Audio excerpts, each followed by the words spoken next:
ერთი კომპიუტერი გქონდა და რიგში ვიდექი. სხვადასხვა არც ის კლავიატურაზეც არ ვიცოდი, მუშაობა მაინცა და მაინც კარგად. და ყავდა ადამიანი, რომელიც ამ ჩვენ ხელით ნაწერ ტექსტებს აწყობდა მერე იმაზე კომპიუტერში. 2001 წლის 26 მაისს გამოიცა პირველი ნომერი ბათუმელების, იყო 8 გვერდიანი ბეჭდური გამოცემა და მაშინ ვამბობდით, რომ გამოდის, როცა გამოდის. მოდი ესე ვთქვათ, პირდაპირ არ არსებობდა მაშინ აჭარაში არავითარი თავისუფალი გამოცემა. ამიტომ გადავწყვიტეთ, რომ რაღაცა განსხვავებული უნდა გაგვეკეთებინა. ყველაფერი ჩვენი გათვლით მაშინ მოვარგეთ ბათუმს და საქართველოს დამოუკიდებლობის დღეს. ძალიან ბევრი ვიწვევთ, ძალიან გაგვიჭირდა პირველი ნომრის აწყობა, მაგრამ მაინც გავაკეთეთ ისე, რომ გამოსულიყო 26 მაისს. 100 ცალი დაიბეჭდა. ერთი ცალი გვაქვს ახლა, მეტი არა გვაქვს და ისიც მე მაქვს. ძალიან დიდხანს 1-2 წელი მქონდა ერთი კომპიუტერით. ერთი კომპიუტერზე მუშაობდით. ეს იყო Pentium 3 მახსოვს ესე. და მერე იყო, რომ ინტერნიუსმა გვაჩუქა ერთი კომპიუტერი, ეს იყო Pentium 1. უბრალოდ ტექსტების სასაწყობად ვიყენებდით. ჯერ ვაწყობდით ტექსტებს, მერე ვაკავებოდით კომპიუტერში, მერე პრინტერი არ გქონდა, მერე მოვხსნით ამ პროცესორს, მიქონდა სტამპაში და სტამპაში იღებდნენ პერგამენტზე. ინსტრუმენტი, ესე რომ ვთქვათ, რაც ჟურნალისტი ჭირდება, ჩვენ არაფერი არ გქონია, უბრალოდ კალამი და ფურცელი გქონდა. მუშაობდით, მაგრამ ხელფასებს არ ვიღებდით. ჩვენ გვიყვარდა ეს ჩვენი პროფესია, არც პროფესიონალები არ ვიყავით, მოდი ესე ვთქვათ რა. პირველ ნომრებს რომ უყურებ ხოლმე ძალიან გვეცინება ისეთ რაღაცებს ვაკეთებდით, მაგრამ თან ვსწავლობდით პარალელურად. თუმცა გაზეთი გამოდიოდა 100 ტირაჟით, ის პირველი ნომერი, მესამე ნომერი ხო? და მესამე ნომერზე გვქონდა პრობლემები, ძალიან სერიოზული სხვათა შორის და პრობლემები უკავშირდებოდა რას? მახსოვს ეს სტატია ძალიან იმათ რა ქვია, ინტერვიუ იყო. თითების თეატრის ხელმძღვანელი ლაპარაკობდა, რომ ჰქონდათ არაკომფორტული სამუშაო გარემო. ამაზე იყო რაღაცა ძალიან მსუბუქი კრიტიკა და ამაზე იყო ძალიან ძაფრი რეაქციები კი. 2003-თვის ძალიან პოპულარული გამოცემა იყო ბათუმელები. ძალიან აქტიურად ვაკრიტიკებდით ასლან აბაშიძეს. ძალიან მეამაყება ამის, რომ ჩვენ ეთიკურ ჟურნალისტიკას ხელი არ შევუშვით. ეს არ არის ძალიან ადვილი, ეს არის ძალიან რთული. ძალიან მეამაყება ის, რომ ჩვენ ბოლო პერიოდამდე ვიდრე მზიას არ დააკავებდნენ, ვიყავით მიუკერძოებელი, მაგრამ ახლა ვართ ჩვენ მხარე. მზიას მაგალითმა არა მხოლოდ ჩვენ შეგვცვალა ჩვენთან რედაქციაში, ხო? მზიას მაგალითმა შეცვალა, მე მგონი ქართულ ჟურნალისტიკაშიც ბევრი რამ.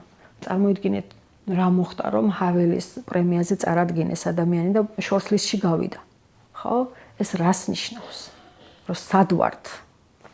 სადღაც ჯუჯუხეთში ვართ, ხო? მზიამ ძალიან დიდი მსხვერპლი გაიღო. ამის იქეთ სიცოცხლეა. ჩემთან აქვს სატელეფონო ზარი ყოველ შაბათს რეკავს. დაახლოებით 5-7 წუთი პლუს მინუს არ ვიცი რაღაც ინაწილებს დროს, რომ თავის ოჯახთან დარეკოს. მასთან საუბარი არის ამ რაღაცა საზოგადოებრივ საჭიროებებზე, კანონებზე, რაღაცა განხილვებზე. მის პირადთან დაკავშირებით ის ინფორმაციას პრინციპში არ გვაწვდის. აი ვიღაცა რომელიღაცა დეპუტატმა თქვა, მე მგონი რომ აი ჩვენს ციხეებში წამება არ არის. აბა რა არის რაც მზიამ გაიარა? ამ პროცესებში ერთი რამ გამოჩნდა ძალიან ნათლად, რომ ძალიან ბევრი ადამიანი დავკარგე პირადად მე საერთო მეგობრები ვინც ყავდა მე მზიას რაღაცა ძალიან ახლო მეგობრები დავკარგეთ. მაგრამ ძალიან ბევრი კარგი მეგობარი შევიძინეთ. აი ისეთი რომ მართლა აი ასეთ გასაჭირში რომ ის შენთან არის ადამიანი, ესე იგი ის ყოველთვის როცა კარგად ხარ, მაშინ მეგობრობა როგორც ჩანს ადვილია. ხო და როცა ასეთ გასაჭირში და უმეგობრდები ადამიანს, ხო? აი ეს არის როგორც ჩანს ნამდვილი მეგობრობა. ჩვენი პროფესიაში სოლიდარობის უმაღლესი დონე იყო. ჩვენს მართლა არ ყოფილიყო ასეთი მაღალი ნდობა, ვთქვათ. ჩვენ ასეთი დიდი მხარდაჭერა საზოგადოების, ხო? ჩვენ ბევრად მეტად გავითელებოდით, გაგვთელავდნენ, ისედაც არ დაუკვლიეთ, მაგრამ შესაძლოა ვერც მოგვეხერხებინა წამოდგომა იმის მერე, რაც მოხდა იანვარში, ხო?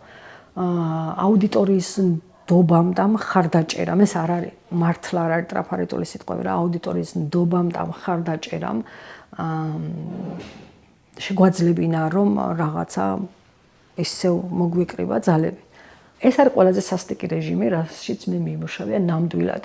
არც სანაბაშიძეს, არც ერთ მიხეილ სააკაშვილს მოდი ვთქვათ, არ უყვარდი და არ გიждდებოდნენ ჟურნალისტებზე და მეხოტბეები მოსწონდათ ყოველთვის და ჩვენ არ ვიყავით არასოდეს მეხოტბე, მაგრამ ის რომ ჟურნალისტიკა არ უნდა არსებობდეს, აი ესეთი რამე არც საბაშიძეს ტვინში არ ეხარშებოდა. არა მხოლოდ ყველაფერს აკეთებენ რომ მედია გაქრეს, ხო?